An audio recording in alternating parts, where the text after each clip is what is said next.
In shadowed corners of literature lie the words of H.P. Lovecraft, chronicler of things best left buried.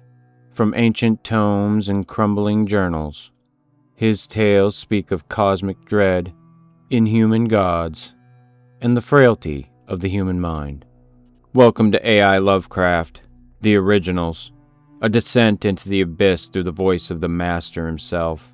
If you enjoy the following story, please like, subscribe, and leave a comment to let me know what you think. Now let's get into today's story. The Silver Key by H.P. Lovecraft. When Randolph Carter was 30, he lost the key of the Gate of Dreams. Prior to that time, he had made up for the prosiness of life by nightly excursions to strange and ancient cities beyond space, and lovely, unbelievable garden lands across ethereal seas. But as middle age hardened upon him, he felt these liberties slipping away, little by little, until at last he was cut off altogether. No more could his galleys sail up the river Alchronos, past the gilded spires of Thran, or his elephant caravans tramp through perfumed jungles in Cled, where forgotten palaces with veined ivory columns sleep lovely and unbroken under the moon. He had read much of things as they are, and talked with too many people. Well-meaning philosophers had taught him to look into the logical relations of things, and analyze the processes which shaped his thoughts and fancies. Wonder had gone away, and he had forgotten that all life is only a set of pictures in the brain, among which there is no difference betwixt those born of real things and those born of inward dreamings, and no cause to value the one above the other. Custom had dinned into his ears a superstitious reverence for that which tangibly and physically exists, and had made him secretly ashamed to dwell in visions. Wise men told him his simple fancies were inane and childish, and he believed it because he could see that they might easily be so. What he failed to recall was that the deeds of reality are just as inane and childish, and even more absurd because their actors persist in fancying them full of meaning and purpose as blind cosmos grinds aimlessly on from nothing to something, and from something back to nothing again, neither heeding nor knowing the wishes or existence of the minds that flicker for a second now and then in the darkness. They had chained him down to things that are, and had then explained the workings of those things till mystery had gone out of the world. When he complained and longed to escape into twilight realms where magic molded all the little vivid fragments and prized associations of his mind into vistas of breathless expectancy and unquenchable delight, they turned him instead toward the newfound prodigies of science, bidding him to find wonder in the atom's vortex and mystery in the sky's dimensions. And when he had failed to find these boons in things whose laws are known and measurable, they told him he lacked imagination and was immature because he preferred dream illusions to the illusions of our physical creation. So Carter had tried to do as others did, and pretended that the common events and emotions of earthly minds were more important than the fantasies of rare and delicate souls. He did not dissent when they told him that the animal pain of a stuck pig or dyspeptic plowman in real life is a greater thing than the peerless beauty of Narath with its 100 carving gates and domes of Chalcedony, which he dimly remembered from his dreams. And under their guidance he cultivated a painstaking sense of pity and tragedy. Once in a while, though, he could not help seeing how shallow, fickle, and meaningless all human aspirations are, and how emptily our real impulses contrast with those pompous ideals we profess to hold. Then he would have recourse to the polite laughter they had taught him to use against the extravagance and artificiality of dreams, for he saw that the daily life of our world is every inch as extravagant and artificial, and far less worthy of respect because of its poverty in beauty and its silly reluctance to admit its own lack of reason and purpose. In this way he became a kind of humorist, for he did not see that even humor is empty in a mindless universe, devoid of any true standard of consistency or inconsistency. In the first days of his bondage, he had turned to the gentle churchly faith endeared to him by the naive trust of his fathers, for thence stretched mystic avenues which seemed to promise escape from life. Only on closer view did he mark the starved fancy and beauty, the stale and prosy triteness, and the owlish gravity and grotesque claims of solid truth, which reigned boresomely and overwhelmingly among most of its professors, or to feel the full awkwardness with which it sought to keep alive as literal fact the outgrown fears and guesses of a primal race confronting the unknown. It wearied Carter to see how solemnly people tried to make earthly reality out of old myths, which every step of their boasted science confuted, and this misplaced seriousness killed the attachment he might have kept for the ancient creeds, had they been content to offer the sonorous rites and emotional outlets in their true guise of ethereal fantasy. But when he came to study those who had thrown off the old myths, he found them even more ugly than those who had not. They did not know that beauty lies in harmony, and that loveliness of life has no standard amidst an aimless cosmos save only its harmony with the dreams and the feelings which have gone before and blindly molded our little spheres out of the rest of chaos. They did not see that good and evil, and beauty and ugliness, are only ornamental fruits of perspective, whose sole value lies in their linkage to what chance made our fathers think and feel, and whose finer details are different for every race and culture. Instead, they either denied these things altogether, or transferred them to the crude, vague instincts which they shared with the beasts and the peasants, so that their lives were dragged malodorously out in pain, ugliness, and disproportion, yet filled with a ludicrous pride at having escaped from something no more unsound than that which still held them. They had traded the false gods of fear and blind piety for those of license and anarchy. Carter did not taste deeply of these modern freedoms, for their cheapness and squalor sickened a spirit-loving beauty alone, while his reason rebelled at the flimsy logic with which their champions tried to gild brute impulse with a sacredness stripped from the idols they had discarded. He saw that most of them, in common with their cast-off priestcraft, could not escape from the delusion that life has a meaning apart from that which men dream into it, and could not lay aside the crude notion of ethics and obligations beyond those of beauty, even when all nature shrieked of its unconsciousness and impersonal unmorality in the light of their scientific discoveries. Warped and bigoted with preconceived illusions of justice, freedom, and consistency, they cast off the old lore and the old ways with the old beliefs, nor ever stopped to think that lore and those ways were the sole makers of their present thoughts and judgments, and the sole guides and standards in a meaningless universe without fixed aims or stable points of reference. Having lost these artificial settings, their lives grew void of direction and dramatic interest, till at length they strove to drown their ennui in bustle, and pretended usefulness, noise, and excitement, barbaric display, and animal sensation. When these things palled, disappointed, or grew nauseous through revulsion, they cultivated irony and bitterness, and found fault with the social order.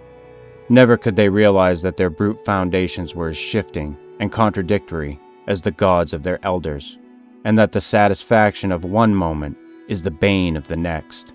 Calm, lasting beauty comes only in dream, and this solace the world had thrown away when in its worship of the real it threw away the secrets of childhood and innocence.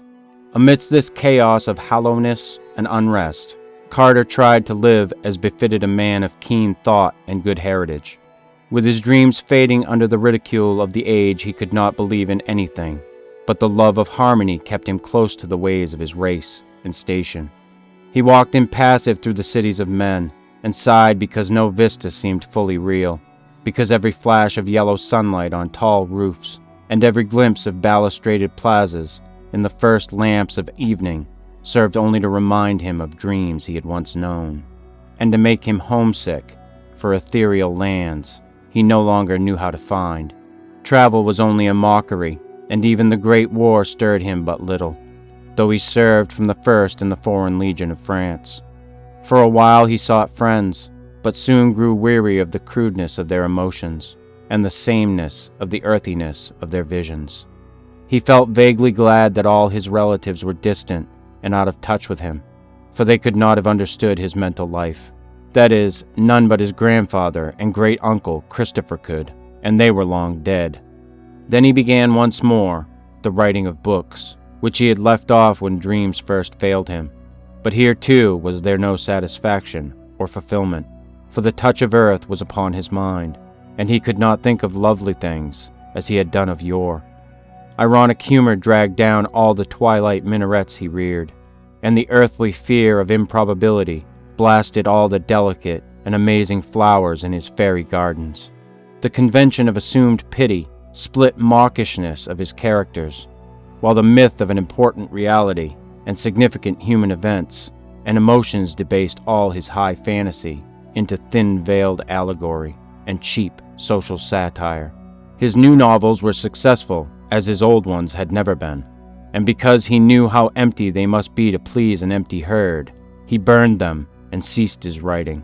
They were very graceful novels, in which he urbanely laughed at the dreams he lightly sketched, but he saw that their sophistication had sapped all their life away. It was after this that he cultivated deliberate illusion and dabbled in the notions of the bizarre and the eccentric as an antidote for the commonplace. Most of these, however, soon shewed their poverty and barrenness, and he saw that the popular doctrines of occultism are as dry and inflexible as those of science, yet without even the slender palliative of truth to redeem them. Gross stupidity, falsehood, and muddled thinking are not dream, and form no escape from life to a mind trained above their level. So Carter bought stranger books and sought out deeper and more terrible men of fantastic erudition, delving into arcana of consciousness that few have trod, and learning things about the secret pits of life, legend, and immemorial antiquity which disturbed him ever afterward. He decided to live on a rarer plane, and furnished his Boston home to suit his changing moods. One room for each, hung in appropriate colors, furnished with befitting books and objects, and provided with sources of the proper sensations of light, heat, sound, taste, and odor. Once he heard of a man in the South who was shunned and feared for the blasphemous things he read in prehistoric books and clay tablets smuggled from India and Arabia. Him he visited, living with him and sharing his studies for 7 years, till horror overtook them one midnight in an unknown and archaic graveyard, and only one emerged where 2 had entered. Then he went back to Arkham, the terrible witch-haunted old town of his forefathers in New England, and had experiences in the dark, amidst the hoary willows and tottering gambrel roofs, which made him seal forever certain pages in the diary of a wild-minded ancestor. But these horrors took him only to the edge of reality, and were not of the true dream country he had known in youth, so that at 50 he despaired of any rest or contentment in a world grown too busy for beauty and too shrewd for dream. Having perceived at last the hollowness and futility of real things, Carter spent his days in retirement and in wistful, disjointed memories of his dream-filled youth. He thought it rather silly that he bothered to keep on living at all, and got from a South American acquaintance a very curious liquid to take him to oblivion without suffering. Inertia and force of habit, however, caused him to defer action, and he lingered indecisively among thoughts of old times, taking down the strange hangings from his walls, and refitting the house as it was in his early boyhood, purple panes, Victorian furniture, and all. With the passage of time he became almost glad he had lingered, for his relics of youth and his cleavage from the world made life and sophistication seem very distant and unreal, so much so that a touch of magic and expectancy stole back into his nightly slumbers. For years those slumbers had known only such twisted reflections of everyday things as the commonest slumberers know.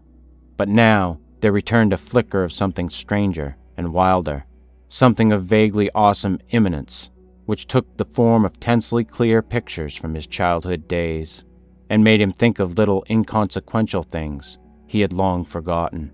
He would often awake calling for his mother and grandfather, both in their graves a quarter of a century. Then one night his grandfather reminded him of a key. The gray old scholar, as vivid as in life, spoke long and earnestly of their ancient line, and of the strange visions of the delicate and sensitive men who composed it.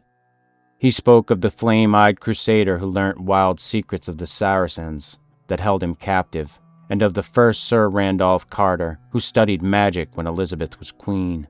He spoke too of that Edmund Carter, who had just escaped hanging in the Salem witchcraft, and who had placed in an antique box a great silver key handed down from his ancestors. Before Carter awaked, the gentle visitant had told him where to find that box, that carved oak box of archaic wonder, whose grotesque lid no hand had raised for 2 centuries. In the dust and shadows of the great attic he found it, remote and forgotten at the back of a drawer in a tall chest. It was about 1 foot square, and its Gothic carvings were so fearful that he did not marvel no person since Edmund Carter had dared to open it. It gave forth no noise when shaken, but was mystic with the scent of unremembered spices. That it held a key was indeed only a dim legend, and Randolph Carter's father had never known such a box existed. It was bound in rusty iron, and no means was provided for working the formidable lock. Carter vaguely understood that he would find within it some key to the lost gate of dreams, but of where and how to use it, his grandfather had told him nothing. An old servant forced the carven lid, shaking as he did so at the hideous faces leering from the blackened wood, and at some unplaced familiarity. Inside, wrapped in a discolored parchment, was a huge key of tarnished silver, covered with cryptic arabesques, but of any legible explanation there was none. The parchment was voluminous, and held only the strange hieroglyphs of an unknown tongue written with an antique reed. Carter recognized the characters as those he had seen on a certain papyrus scroll belonging to that terrible scholar of the South who had vanished one midnight in a nameless cemetery. The man had always shivered when he read this scroll, and Carter shivered now. But he cleaned the key and kept it by him nightly in its aromatic box of ancient oak. His dreams were meanwhile increasing in vividness, and though showing him none of the strange cities and incredible gardens of the old days, were assuming a definite cast whose purpose could not be mistaken. They were calling him back along the years, and with the mingled wills of all his fathers, were pulling him toward some hidden and ancestral source. Though he knew he must go into the past and merge himself with old things, and day after day he thought of the hills to the north, where haunted Arkham and the rushing Miskatonic, and the lonely rustic homestead of his people lay.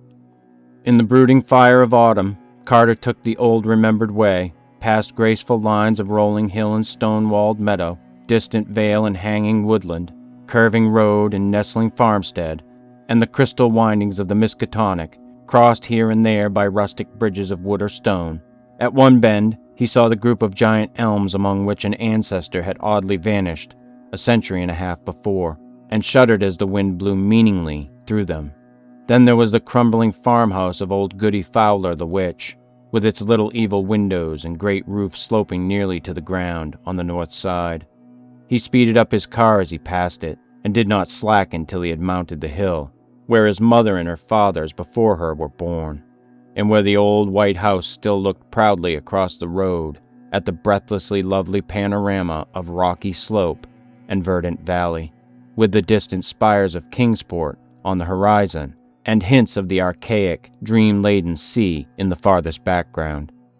Then came the steeper slope that held the old Carter place he had not seen in over 40 years. Afternoon was far gone when he reached the foot, and at the bend halfway up he paused to scan the outspread countryside, golden and glorified in the slanting floods of magic poured out by a western sun. All the strangeness and expectancy of his recent dreams seemed present in this hushed and unearthly landscape, and he thought of the unknown solitudes on other planets as his eyes traced out the velvet and deserted lawns shining, undulant between their tumbled walls, the clumps of fairy forest setting off far lines of purple hills beyond hills, and the spectral wooded valley dipping down in shadow to dank hollows, where trickling waters crooned and gurgled among swollen and distorted roots. Something made him feel that motors did not belong in the realm he was seeking, so he left his car at the edge of the forest, and putting the great key in his coat pocket, walked on up the hill. Woods now engulfed him utterly, though he knew the house was on a high knoll that cleared the trees except to the north. He wondered how it would look, for it had been left vacant and untended through his neglect since the death of his strange great-uncle Christopher 30 years before. In his boyhood, he had reveled through long visits there and had found weird marvels in the woods beyond the orchard. Shadows thickened around him, for the night was near. Once a gap in the trees opened up to the right, so that he saw off across leagues of twilight meadow and spied the old Congregational steeple on Central Hill in Kingsport, pink with the last flush of day, the panes of the little round windows blazing with reflected fire. Then he was deep in shadow again. He recalled with a start that the glimpse must have come from childish memory alone, since the old white church had long been torn down to make room for the Congregational hospital. He had read of it with interest, for the paper had told about some strange burrows or passages found in the rocky hill beneath. Through his puzzlement a voice piped, and he started again at its familiarity after long years. Old Benijah Corey had been his Uncle Christopher's hired man, and was aged even in those far-off times of his boyhood visits. Now he must be well over 100, but that piping voice could come from no one else. He could distinguish no words, yet the tone was haunting and unmistakable. To think that old Benijah should still be alive. Mr. Randy, whar be ye? D'ye want to skeer your Aunt Marthy plumb to death? Hain't she told you to keep nigh in the place in the afternoon and get back after dark? Randy! He's the beatin'est boy for running off in the woods I ever see. Half the time a settin' moonin' round that snake den in the upper timber lot. Randy! Randolph Carter stopped in the pitch darkness and rubbed his hand across his eyes. Something was queer. He had been somewhere he ought not to be, had strayed very far away to places he had not belonged, and was now inexcusably late. He had not noticed the time on the Kingsport steeple, though he could easily have made it out with his pocket telescope. But he knew his lateness was something very strange and unprecedented. He was not sure he had his little telescope with him, and he put his hand in his blouse pocket to see. No, it was not there, but there was the big silver key he had found in a box somewhere. Uncle Chris had told him something odd once about an old, unopened box with a key in it, but Aunt Martha had stopped the story abruptly, saying it was no kind of thing to tell a child whose head was already too full of queer fancies. He tried to recall just where he had found the key, but something seemed very confused. He guessed it was in the attic at a home in Boston, and dimly remembered bribing Parks with half his week's allowance to help him open the box and keep quiet about it. But when he remembered this, the face of Parks came up very strangely, as if the wrinkles of long years had fallen upon the brisk little cockney. Randy! Hi, Randy! A swaying lantern came around the black bend, and old Benijah pounced on the silent and bewildered form of the pilgrim. Durn ye, boy, so there ye be. Ain't ye got a tongue in your head that ye can't answer a body? I've been calling you this half hour, and ye must have heard me long ago. Don't you know your Aunt Marthy's all a-fidgeting over your being arter dark? Wait till I tell your Uncle Chris when he gets home. You'd oughter know these woods ain't no fittin' place to be traipsin' this hour. There's things abroad that don't do nobody no good, as my grandsir knowed afore me. Come, Mr. Randy, or Hannah won't keep your supper no longer. So Randolph Carter was marched up the road, where wondering stars glimmered through high autumn boughs, and dogs barked as the yellow light of small-paned windows shone out at the farther turn, and the Pleiades twinkled across the open knoll where a great gambrel roof stood black against the dim west. Aunt Martha was in the doorway, and did not scold too hard when Benijah showed the truant in. She knew Uncle Chris well enough to expect such things of the Carter blood. Randolph did not shew his key, but ate his supper in silence, and protested only when bedtime came. He sometimes dreamed better when awake, and he wanted to use that key. In the morning Randolph was up early, and would have run off to the upper timber lot if Uncle Chris had not caught him and forced him into his chair by the breakfast table. He looked impatiently around the low-pitched room, with the rag carpet and exposed beams and corner posts, and smiled only when the orchard boughs scratched at the leaded panes of the rear window. The trees and the hills were close to him, and formed the gates of that timeless realm which was his true country. Then, when he was free, he felt in his blouse pocket for the key, and being reassured, skipped off across the orchard to the rise beyond, where the wooded hill climbed again to the heights, above even the treeless knoll. The floor of the forest was mossy and mysterious, and great lichened rocks rose vaguely here and there in the dim light like druid monoliths among the swollen and twisted trunks of a sacred grove. Once in his ascent, Randolph crossed a rushing stream whose falls a little way off sang runic incantations to the lurking fauns, agapans, and dryads. Then he came to the strange cave in the forest slope, the dreaded snake den which country folk shunned, and away from which Benija had warned him again and again. It was deep, far deeper than anyone but Randolph suspected, for the boy had found a fissure in the farthermost black corner that led to a loftier grotto beyond. A haunting sepulchral place, whose granite walls held a curious illusion of conscious artifice. On this occasion he crawled in as usual, lighting his way with matches filched from the sitting room match safe, and edging through the final crevice with an eagerness hard to explain even to himself. He could not tell why he approached the farther wall so confidently, or why he instinctively drew forth the great silver key as he did so, but on he went, and when he danced back to the house that night, he offered no excuses for his lateness, nor heeded in the least the reproofs he gained for ignoring the noontide dinner horn altogether. Now it is agreed by all the distant relatives of Randolph Carter that something occurred to heighten his imagination in his 10th year. His cousin, Ernest B. Aspinwall, Esquire, of Chicago, is fully 10 years his senior, and distinctly recalls a change in the boy after the autumn of 1883. Randolph had looked on scenes of fantasy that few others can ever have beheld, and stranger still were some of the qualities which he shewed in relation to very mundane things. He seemed, in fine, to have picked up an odd gift of prophecy, and reacted unusually to things which, though at the time without meaning, were later found to justify the singular impressions. In subsequent decades, as new inventions, new names, and new events appeared one by one in the book of history, people would now and then recall wonderingly how Carter had years before let fall some careless word of undoubted connection with what was then far in the future. He did not himself understand these words, or know why certain things made him feel certain emotions, but fancied that some unremembered dream must be responsible. It was as early as 1897 that he turned pale when some traveler mentioned the French town of Bellois-au-Santerre, and friends remembered it when he was almost mortally wounded there in 1916, while serving with the Foreign Legion in the Great War. Carter's relatives talk much of these things because he has lately disappeared. His little old servant, Parks, who for years bore patiently with his vagaries, last saw him on the morning he drove off alone in his car with a key he had recently found. Parks had helped him get the key from the old box containing it, and had felt strangely affected by the grotesque carvings on the box, and by some other odd quality he could not name. When Carter left, he said he was going to visit his old ancestral country around Arkham. Halfway up Elm Mountain, on the way to the ruins of the old Carter place, they found his motor set carefully by the roadside, and in it was a box of fragrant wood with carvings that frightened the countrymen who stumbled upon it. The box held only a queer parchment whose characters no linguist or paleographer has been able to decipher or identify. Rain had long effaced any possible footprints, though Boston investigators had something to say about evidences or disturbances among the fallen timbers of the Carter place.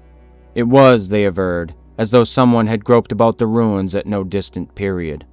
A common white handkerchief found among forest rocks on the hillside beyond cannot be identified as belonging to the missing man.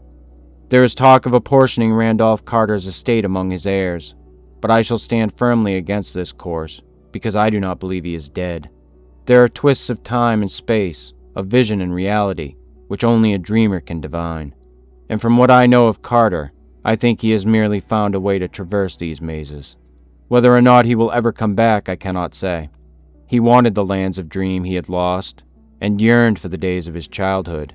Then he found a key, and I somehow believe he was able to use it to strange advantage. I shall ask him when I see him, for I expect to meet him shortly in a certain dream city we both used to haunt.